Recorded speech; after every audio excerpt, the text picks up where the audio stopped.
Assalamualaikum warahmatullahi wabarakatuh. Bismillah, alhamdulillah, wassalatu wassalamu ala sayyidina Muhammad bin Abdillah wa ala alihi wa sahbihi wa mawalah, amma ba'd. Pada kesempatan ini saya akan mengulas sebuah karya yang telah ditulis oleh Syahab Ahmed dalam buku yang berjudul Before Orthodoxy: The Satanic Verses in Early Islam. Ini merupakan tugas mata kuliah Quran dan Hadis dalam pendidikan Islam.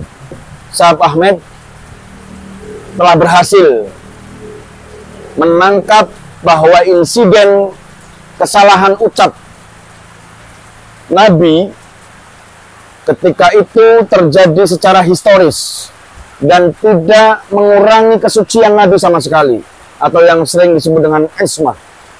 Sikap kaum muslim pada periode berikutnya yang lebih banyak menolak dengan alasan ismah dan prinsip metodologi hadis, yang menolak laporan itu justru tak terwakili pada periode awal. Ini tentu menunjukkan ortodoksi atau pengetatan tradisi dalam Islam yang terjadi 200 tahun setelah masa kenabian. Buku ini berbicara terkait respon para sarjana muslim dan berbagai aliran Islam terhadap insiden ayat-ayat setan, yaitu Quran Surat An-Najm ayat 19 sampai dengan 20. Dalam proses pewahyuan, meminjam istilah dari outsider, yaitu istilah Farid Esak, dan dalam Islam dikenal dengan istilah Qisas al-Ghoronik. Temuan utama dari buku ini adalah ekspresi ortodoksi mayoritas muslim kontemporer dalam bertolak belakang dengan respon muslim pada awal Islam, setidaknya 2 abad awal Islam, yang justru mengamini insiden ayat-ayat setan. Kisah ini bermula dari rencana kembalinya para muhajirin dari Habasyah ke Mekah setelah 3 bulan mereka tinggal di negeri Najasyi. Selain alasan tersebut, sebagian sejarawan cenderung menjadikan sebuah kisah yang menyebabkan para muhajirin kembali ke Mekah, yaitu Islamnya kaum kafir Quraisy Mekah ketika Nabi Muhammad membaca surat An-Najm ayat 19-20 di depan Ka'bah dan memuji sesembahan mereka dalam surat tersebut. Setelah Nabi Muhammad SAW selesai membaca surat An-Najm tersebut, bersujudlah seluruh orang-orang yang berada di sekeliling Ka'bah. Entah itu orang mukmin dikarenakan membenarkan wahyu yang diturunkan kepada Nabi Muhammad, maupun orang-orang kafir karena Tuhan-Tuhan mereka disebut, dipuji, namun hanya satu orang, yaitu Al-Walid bin Al-Mughirah. Setelah bangun dari sujud, semua orang kembali ke aktivitas masing-masing. Para kaum Quraisy sangat bahagia mendengar 2 ayat tadi. Hai Muhammad telah menyebut Tuhan-Tuhan kita dengan sebaik-baiknya, kata mereka. Lalu sampailah kabar itu ke negeri Habasyah bahwa para kafir Quraisy telah masuk Islam. Usai kejadian tersebut, kemudian dijelaskan oleh At-Tabari, datanglah Jibril kepada Muhammad seraya berkata, "Wahai Muhammad, apa yang telah engkau lakukan? Kau telah membacakan kepada manusia ayat-ayat setan. Kau mengatakan apa yang tidak sepantasnya kau katakan." Mendengar itu, Nabi Muhammad sangat bersedih dan takut kepada Allah. Namun kemudian Allah menenangkan hati Nabi Muhammad dan mengabarkan kepadanya bahwa dulu semua nabi dan rasul juga mengalami hal yang sama seperti engkau. Dikacaukan oleh setan-setan lalu kemudian turunlah Quran surat Al-Hajj ayat 52. Maka Allah kemudian menasah ayat-ayat setan tersebut dengan ayat lain, yaitu Quran surat An-Najm ayat 21 sampai dengan 26. Kemudian ketika kaum Quraisy mendengar penasahan tersebut, mereka saling berkata, Muhammad menyesal telah menyebut Tuhan-Tuhan kita disandingkan dengan Allah. Akhirnya dia menggantikan dengan yang lain. Syekh Ahmed adalah salah satu di antara banyaknya para pemikir Islam yang mengatakan bahwa wajah Islam terlihat begitu kaku. Kekakuan itu mulai nampak semenjak munculnya ortodoksi dalam tubuh umat Islam. Islam yang awalnya begitu santai dan terbuka seketika menjadi serius dan kaku. Kisah di atas kemudian ditolak oleh banyak ulama. Salah satunya adalah Qadhi Iyad dalam karya Asy-Syifa bi Ta'rif Huququl Mustafa. Qadhi Iyad mengkritiknya dalam satu subbab panjang dengan beberapa argumen yang diajukannya. Kritik yang pertama, dari segi sanad, Qadhi Iyad mengatakan tidak ada satu perawi yang dapat dipercaya kredibilitasnya. Hanya para mufassir dan sejarawan yang suka pada hal-hal aneh saja yang menyertakan riwayat tersebut dalam karyanya tanpa peduli dengan kebenarannya.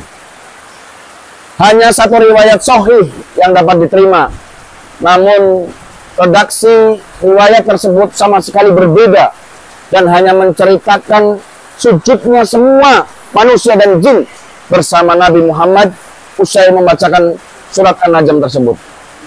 Riwayat ini justru menunjukkan keagungan Al-Quran.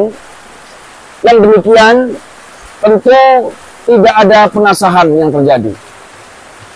Kritik kedua, secara matan atau secara redaksi, Qadhi Iyad mengatakan tidak ada di antara para sahabat Nabi, bahkan para musyrik Mekah yang mendengar teologi di tengah-tengah istaan.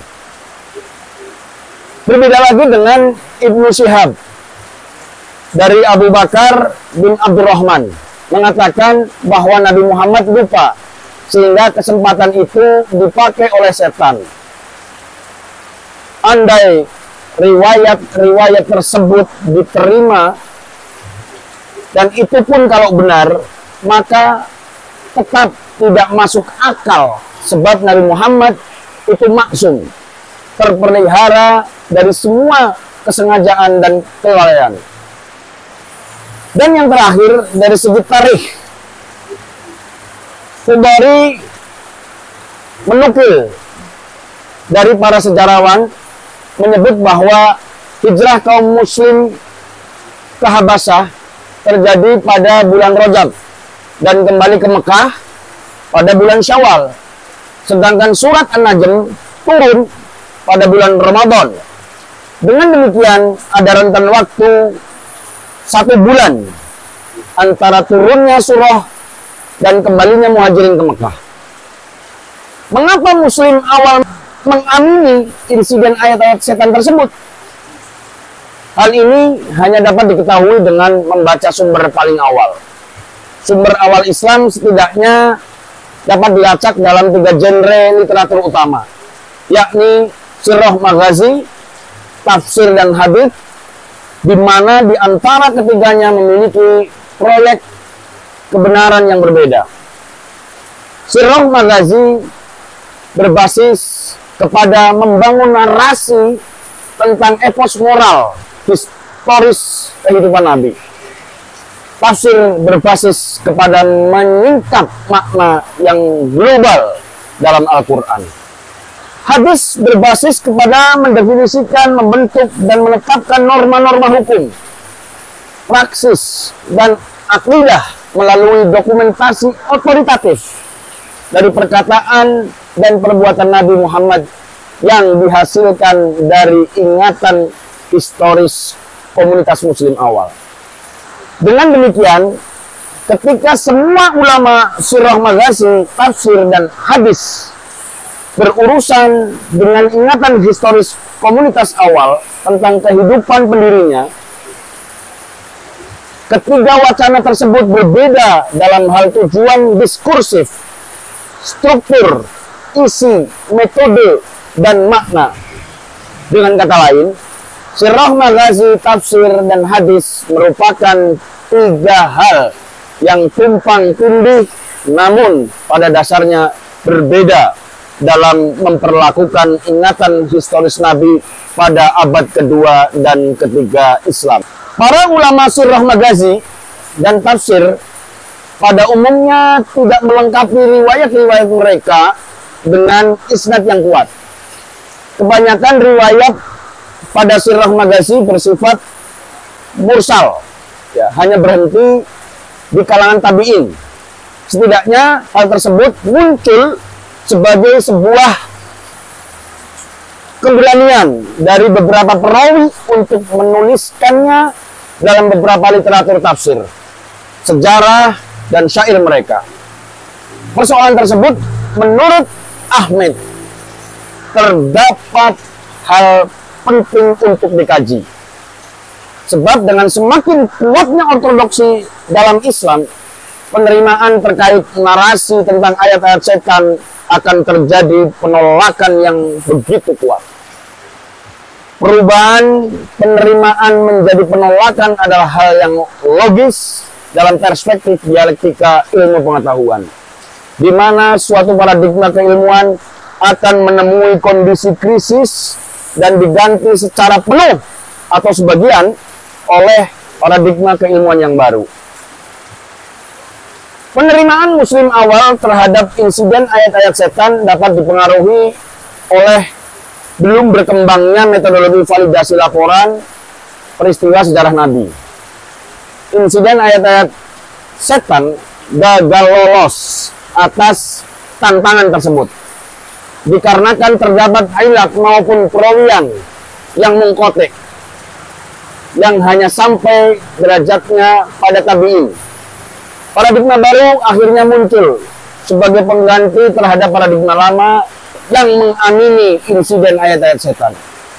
Paradigma baru ini beredar di masyarakat dan ditransmisikan dari generasi ke generasi berikutnya melalui lisan maupun tulisan dan menjadi status quo terhadap insiden ayat-ayat setan.